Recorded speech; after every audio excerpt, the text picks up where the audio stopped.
সবাইকে আমন্ত্রণ। কুল স্পোর্টস 24 শিরোনাম শুনছিলেন, সাথে আছি আমি জহির সাগর। মৃত্যুকে খুব কাছ থেকে দেখেছেন তামিম ইকবাল। ফিরে এসেছেন জীবন মৃত্যুর সন্ধিক্ষণ থেকে। ক্রিকেট মাঠেই গুরুতর হার্ট অ্যাটাকের শিকার হয়েছিলেন। দ্রুত ভর্তি করা হয় গাজীপুরের হাসপাতালে। সেখানে চিকিৎসকদের অবিশ্বাস্য চেষ্টা আর সৃষ্টিকর্তার কৃপায় নতুন জীবন পেয়েছেন।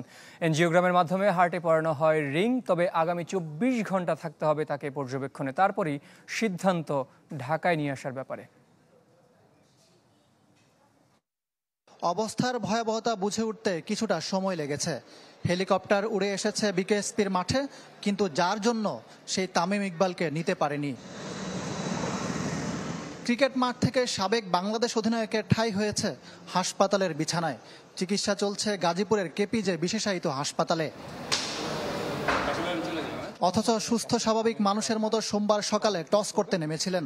প্রিমিয়ার লিগ ম্যাচে শাইনপুকুরের বিপক্ষে নেতৃত্ব দিচ্ছিলেন মোহামেডানকে। বুকে অস্বস্তি অনুভব করছিলেন তামিম। প্রথমবার হাসপাতালে গিয়ে পরীক্ষা করে বিকেএসপিতে ফিরছিলেন হেলিকপ্টারে করে ঢাকা যাওয়ার জন্য। কিন্তু দ্বিতীয়বার অসুস্থতা ভয়াবহ আকার ধারণ করলে তাৎক্ষণিক সিদ্ধান্তে আবারও কেপিজে বিশেষায়িত হাসপাতালে নিয়ে যাওয়া হয়। ডালিম পাঞ্চ করতেছে, ওকে কোনো মুখ দিয়ে ফেনা পড়তেছে এবং পালস নাই। আমরা যদি হেলিকপ্টার নিই, it will take lot of time, he will miss the treatment. So একটা মেসিভ কিছু হয়তো আমরা বরঞ্চ আবার এই হাসপাতালে ফিরে যাই। সঙ্গে সঙ্গেই আমরা ডিসিশনটাকে কুইক নিতে হয়েছে। একবার ফিল্ডিং করছে, একটু হালকা পেন করে, তখন অনুভব করে মানে ব্যথাটা। তখন আসার আগে তার ওই টাইমে বেশি সিরিয়াস হয়ে যায়, তখন আবার ব্যাক করা হয় মেডিকেলে। চিকিৎসকদের দ্রুত সিদ্ধান্তের কারণে প্রাণে বেঁচে যান তামিম। এনজিওগ্রামের মাধ্যমে দেখা যায় তার করোনারিতে একটি শতভাগ ব্লক। সঙ্গে সঙ্গে স্টেন বা রিং পরানো হয়। এরপর হার্টে রক্ত চলাচল কিছুটা স্বাভাবিক হয়। আমাদের কোনো সময় ক্ষেপণ হয়নি। যেখানে যতটুকুন করার প্রয়োজন ছিল আল্লাহর রহমতে আমরা করতে পেরেছি। আমরা হোপফুল যে উনি আসলে ভালো হয়ে আমাদের মাঝে আবার ফিরে আসবেন। ঢাকায় নিয়ে যাওয়াটা ব্যাপার না, কিন্তু ওই সময়টা যদি আমরা অ্যাটেন্ড করতে না পারতাম কি হতো আসলে বলা বড় মুশকিল। তামিমের অসুস্থতার খবর স্ফুলিঙ্গের মতো ছড়িয়ে পড়ে দেশ জুড়ে। ক্রিকেট বোর্ড বাতিল করেছে তাদের 19তম সভা। পরিবারের সদস্যরা ছাড়াও সভাপতি ফারুক আহমেদ সহ পরিচালক থেকে প্রধান নির্বাহী সবাই ছুটে গেছেন হাসপাতালে। বেরিয়ে ফারুক আহমেদ দিয়েছেন সুসংবাদ। চোখ খুলেছেন তামিম ইকবাল। কথাও বলেছেন স্ত্রী আয়েশা সিদ্দিকার সাথে। তামিমের জ্ঞান ফিরছে, ওর ওয়াইফের সাথে কথা বলছে, এখন ভালো আছে। সফল অস্ত্রোপচার শেষে আপাতত সিসিইউতে রাখা হয়েছে তামিমকে। থাকবেন 24 ঘন্টার পর্যবেক্ষণে। সাধারণত 24 ঘন্টার পরে কর্তৃপক্ষ ওর প্যারামিটার্স দেখে আমাদেরকে বলবেন যে ওর শারীরিক অবস্থাটা কি, সেটার উপর ভিত্তি করে ওর পরবর্তী পদক্ষেপ নেওয়া হবে। স্টার্ট করা উচিত। তামিমের অসুস্থতার মধ্যেও মাঠে চলেছে খেলা। শাইনপুকুরকে 7 উইকেটে হারিয়েছে তার দল মোহামেডান। খেলা শেষে হাসপাতালে ছুটে আসেন মুশফিক মাহমুদুল্লাহ সহ দলের সতীর্থরা। ইকরাম হুসাইন, চ্যানেল 24, গাজীপুর। তামিম ইকবালের অসুস্থতায় কাঁদছে পুরো বাংলাদেশ। সুস্থতার প্রার্থনায় ক্রিকেট বিশ্ব। অসুস্থতার খোঁজ নিয়েছেন প্রধান উপদেষ্টা ডক্টর মোহাম্মদ ইউনুস। লিটন, শান্ত, তাসকিনের মতো সতীর্থরা ছাড়াও লাসিথ মালিঙ্গা, যুবরাজ সিং, মনোজ তিওয়ারি, এমনকি আইপিএলের দল কলকাতা নাইট রাইডার্সও তামিমকে নিয়ে পোস্ট করেছে। 2018 এশিয়া কাপ ভাঙা আঙুল নিয়ে এক হাতে ব্যাট করে বাংলাদেশকে ফাইনালে তুলেছিলেন তামিম ইকবাল। তিনি যে সহজাত যোদ্ধা আবারও তা প্রমাণ করলেন। হৃদরোগে আক্রান্ত হয়ে জীবন মৃত্যুর সন্ধিক্ষণ থেকে আপাতত পরাজিত করলেন মৃত্যুকে। 22 মিনিট ধরে সিপিআর আর 3বার ডিসি শক দেবার পর ফিরে আসে হৃদস্পন্দন। হাসপাতালে তামিম ইকবালের চিকিৎসার সার্বক্ষণিক খোঁজ খবর রেখেছেন প্রধান উপদেষ্টা ডক্টর মোহাম্মদ ইউনুস। বাদ যাননি ক্রীড়া উপদেষ্টা আসিফ মাহমুদও। তামিমের জন্য এক হয়েছে পুরো ক্রিকেট বিশ্ব। জাতীয় দলের সতীর্থ নাজমুল হোসেন শান্ত, লিটন দাস, মেহেদী হাসান মিরাজ, তাসকিন আহমেদ, তাওহিদ হৃদয়, নাহিদ রানা, তানজিদ হাসান তামিম, এমনকি মাশরাফি বিন মুর্তজাও ফেসবুকে পোস্ট করেছেন। সবাই তার সুস্থতা কামনা করেছেন। তবে অসহায় মাশরাফির পোস্টে আক্ষেপ ঝরেছে তামিমকে দেখতে যেতে না পারার। শিলংয়ে ভারতের বিপক্ষে এশিয়ান কাপ বাছাইয়ের গুরুত্বপূর্ণ ম্যাচের আগে তামিমের অসুস্থ হবার খবর শুনেছেন জামাল ভুঁইয়া। তিনিও সরব ফেসবুকে। বিপিএল ফ্র্যাঞ্চাইজি ঢাকা ক্যাপিটালসের মালিক ও ঢালিউড সুপারস্টার শাকিব খানও তামিমকে নিয়ে চিন্তিত। আর তামিমের মাঠে ফেরার অপেক্ষার কথা জানিয়েছেন আরেক অভিনেতা আরিফিন শুভ। শুধু বাংলাদেশি না, বিদেশি ক্রিকেটাররাও তামিমের জন্য দু হাত তুলেছেন। লাসিথ মালিঙ্গা, মনোজ তিওয়ারির মতো সাবেক ক্রিকেটাররা তামিমের জন্য পোস্ট করেছেন। আইপিএল এর দল কলকাতা নাইট রাইডার্স তামিমের পাশে থাকার ঘোষণা দেয়। চেনা অচেনা ক্রিকেট, ফুটবল খেলার বাইরে লাখো কোটি সমর্থক তামিমের জন্য দোয়া করছেন, সামাজিক যোগাযোগ মাধ্যমে পোস্ট করছেন, আপডেট জানার চেষ্টা করছেন। সবার প্রার্থনা এক সুতোয় মিলেছে, সুস্থ হয়ে আবারও পুরনো রূপে ফিরে আসুক বাংলার খান সাহেব। আশিক রুদ্র, চ্যানেল 24। বাংলাদেশের ফুটবল কোন পথে যাবে? হামজা চৌধুরী দেশের ফুটবলকে উদ্ধার করতে পারবেন কিনা তার নির্ধারক হতে পারে ভারতের বিপক্ষে কালকের ম্যাচ। প্রতিবেশীর সঙ্গে ব্যবধান ভুলে চোখে চোখ রেখে লড়াইয়ের প্রত্যয় ব্যক্ত করেছেন কোচ আর অধিনায়ক। জয়ের আশাটাও দীপ্ত কণ্ঠে বলেছেন জামাল ভুঁইয়া। ভারত অবশ্য মুখে হামজার ভয়ে ভীত নয়, পুরো দলকেই সতর্ক করেছে। জওহরলাল নেহরু স্টেডিয়ামের সন্ধ্যা 7:30টায় শুরু হবে এই ম্যাচ। শিলং থেকে ফয়জুল ইসলামের রিপোর্ট, ক্যামেরায় ছিলেন মিনহাজ হুসাইন। ম্যাচের আগে সম্প্রীতির কুশল বিনিময় দু দলের ফুটবলার কোচের, তবে নেপথ্যে হাই ভোল্টেজ ম্যাচের উত্তাপ। দেশ বিদেশে প্রায় এক মাসের প্রস্তুতি, হামজা চৌধুরীর মতো বিশ্বমানের ফুটবলারের অন্তর্ভুক্তি আর ফুটবল প্রিয়দের আকাশচুম্বী প্রত্যাশা নিয়ে ভারতের বিপক্ষে মাঠে নামার অপেক্ষায় বাংলাদেশ। সোমবার প্রথম অনুশীলন ম্যাচ ভেন্যুতে।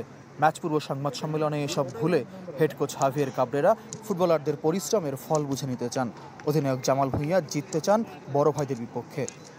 Squad, I think, is the best squad so far. অনেক strong. Hamza তো আসছে, so it definitely is a big boost for us. But লক্ষ্য হচ্ছে 3 points. এটা মানে আমি চাই, সবাই চাই। We know it's going to be hard, but we will give our best. বাংলাদেশের মতো ভারতের চাওয়াও অভিন্ন, পূর্ণ পয়েন্ট। দু দলের দুই তারকা হামজা চৌধুরী আর সুনীল ছেত্রীকে ঘিরে সবার আগ্রহ, তবে দুই স্প্যানিশ টেকনিশিয়ানের নজর দলগত পারফরমেন্সে। হামজা সুনীলের লড়াইয়ের জন্য সবাই অপেক্ষায়, তবে তাদের বাইরেও দু দলে পার্থক্য গড়ার ফুটবলার আছে। দলগত লড়াই হবে।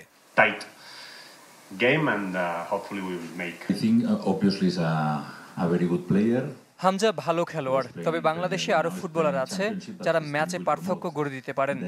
সুনীল ফেরায় আমাদের শক্তি, আত্মবিশ্বাস দুই বেড়েছে। পরিসংখ্যান, র্যাঙ্কিং কিংবা ভারতের হোম কন্ডিশন কিছুই লাল সবুজের পক্ষে নয়। দু দলের র্যাঙ্কিং পার্থক্য 59। 28 মুখোমুখিতে 4 ম্যাচে জিতেছে বাংলাদেশ, 10 ড্র আর 14 ম্যাচে শেষ হাসি ভারতের। সাম্প্রতিক সময় অবশ্য ড্রই বেশি। শেষ 5 ম্যাচে 4 ড্র, 1 হার লাল সবুজের। ভারতের মাটিতে স্বাগতিকদের কখনো হারাতে না পারার বৃত্ত ভাঙার চ্যালেঞ্জ বাংলাদেশের, যদিও র্যাঙ্কিং পরিসংখ্যানে কোনো দলই মনোযোগ দিচ্ছে না। এশিয়ান কাপের মূল পর্বে খেলতে বাছাইয়ের তৃতীয় রাউন্ডে হতে হবে গ্রুপ চ্যাম্পিয়ন। বাংলাদেশের এক উদ্ধারকারী জাহাজের নাম হামজা, দেশের ফুটবলে এসেছেন আরেক হামজা, যাকে ঘিরে সমর্থকদের প্রত্যাশা আকাশচুম্বী। তিনি কি পারবেন দেশের ফুটবলের উদ্ধারকারী হতে? সব উত্তর আর অঙ্কের খাতা হয়ে অপেক্ষায় এই জওহরলাল নেহরু স্টেডিয়াম। ফয়জুল ইসলাম, চ্যানেল 24, শিলং, ভারত। পরিসংখ্যানে ব্যবধান অনেক, ফিফা র্যাঙ্কিংয়েও দু দলের পার্থক্য বেশ, তবুও ভারত বাংলাদেশ ম্যাচ মানেই যেন ভিন্ন কিছু সমর্থকদের কাছে। কিন্তু কেন? শুধুই কি মাঠের খেলার হিসাব নিকাশ, নাকি অন্য কিছু? বিশ্বকাপ বাছাইয়ের ম্যাচে মুখোমুখি হওয়ার আগে জেনে নেব দুই প্রতিবেশীর দ্বৈরথের গল্প। আপনি যখন আপনি বড় ভাইয়ের সাথে খেলেন, আপনি সব সময় দিতে চান না। আমরা সেই প্রত্যেক ম্যাচ প্রেশার আছে, কিন্তু এই ম্যাচ আর একটু ফোকাস আছে, কারণ এটা ইন্ডিয়া আর এটা আপনারা জানে কি হয়েছে লাস্ট 1 বছর না। রূপক অর্থেই হোক কিংবা প্রতিপক্ষকে সম্মান প্রদর্শন, সংবাদ সম্মেলনে জামাল ভুঁইয়ার কথাটা যেভাবেই বলেন না কেন, ভারত বাংলাদেশ খেলা মানেই তো এখন ভিন্ন কিছু, সেটা যে কোনো ডিসিপ্লিনে। আমরা প্রেশার ফিল করতেছি, but at the same time we are cool. মাঠের এই দ্বৈরথের নেপথ্যে যে শুধু খেলা নয়, তাও কারো অজানা নয়। নয়তো ফিফা র্যাঙ্কিংয়ে 59 ধাপ পিছিয়ে থাকা বেঙ্গল টাইগার্সের সাথে ব্লু টাইগার্সের লড়াইকে কেন দক্ষিণ এশিয়ান ডার্বি নাম দেবে ভারতীয় সংবাদ মাধ্যমগুলো? খেলার মাঠের এই উত্তাপের পেছনে যেমন লুকিয়ে আছে ক্রীড়াঙ্গনের প্রতিবেশীদের দৃষ্টিকটু অবৈধ সুবিধাভোগ, তেমনি দুদলের দ্বৈরথের অন্তরালে জ্বালানি দিচ্ছে দুদেশের ভূরাজনীতি। বাংলাদেশের উপর ভারতের দাদাগিরি মনোভাবে যখন আগে থেকেই বিরক্ত এদেশের মানুষ, তখন ক্ষমতার পালাবদলে প্রতিবেশী রাষ্ট্রের বিতর্কিত কর্মকাণ্ড আরও তাতিয়ে দিয়েছে। সেই আগুনে ঘি ঢেলেছে ভারতীয় ফুটবল ফেডারেশনের অসৌজন্যমূলক আচরণ। অতিথি হওয়া সত্ত্বেও টিম বাংলাদেশকে বিভিন্ন ধাপে অসহযোগিতার জবাব জামাল হামজারা মাঠে দিবেন, সেই প্রত্যাশায় ক্ষণ গুনছেন সমর্থকরা। ভারত ম্যাচ যে অন্য ৮-১০টা ম্যাচ নয় তার উদাহরণ সাদউদ্দিন। ৬ বছর আগে সল্টলেকে ১ গোল তাকে যে জনপ্রিয়তা এনে দিয়েছিল, অন্য প্রতিপক্ষের সাথে এর চেয়ে বেশি গোল করেও পাননি বাকিরা। ইতিহাস আর শক্তিমত্তায় এগিয়ে থাকলেও বাংলাদেশকে হালকাভাবে নেয়ার কোনো সুযোগ নেই টিম ইন্ডিয়ার।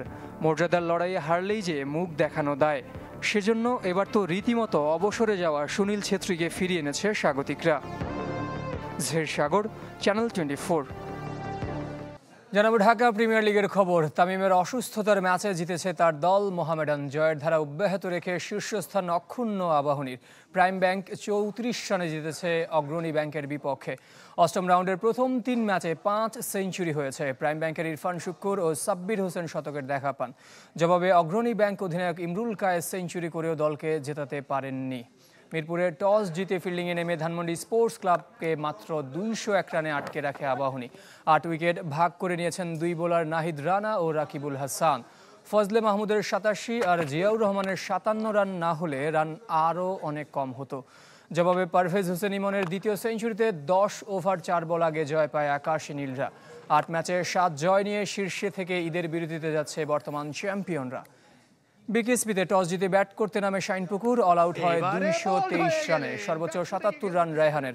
তাইজুল নিয়েছেন 3 উইকেট। তামিমের অসুস্থতায় ওপেন করতে নেমে সেঞ্চুরি তুলে নেন মেহেদি মিরাজ। রনি তালুকদারের সাথে গড়েন 164 রানের উদ্বোধনী জুটি। 3 উইকেট হারিয়ে ষষ্ঠ জয় সাদা কালো শিবিরের।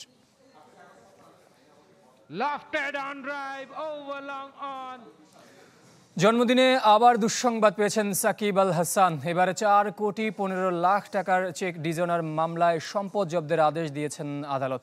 সোমবার সকালে ঢাকার অতিরিক্ত মেট্রোপলিটন ম্যাজিস্ট্রেট জিয়াদুর রহমানের আদালত এই আদেশ দেন। এর আগে সাকিব আল হাসানের সব ব্যাংক হিসাব জব্দ করে Bangladesh financial intelligence unit BFIU। পুঁজিবাজারে কারসাজি ও আর্থিক অনিয়ম খতিয়ে দেখতে গত 2 অক্টোবর সাকিব, তার স্ত্রী উম্মে আহমেদ শিশির ও তাদের ব্যবসায়িক প্রতিষ্ঠানের ব্যাংক হিসাবের তথ্য তলব করে সংস্থাটি। তদন্ত শেষে সরকারের নির্দেশে BFIU তার সব ব্যাংক হিসাব জব্দ করে। এই ছিল কুল স্পোর্টস 24 এখনকার আয়োজনের সঙ্গে থাকার জন্য সবাইকে ধন্যবাদ।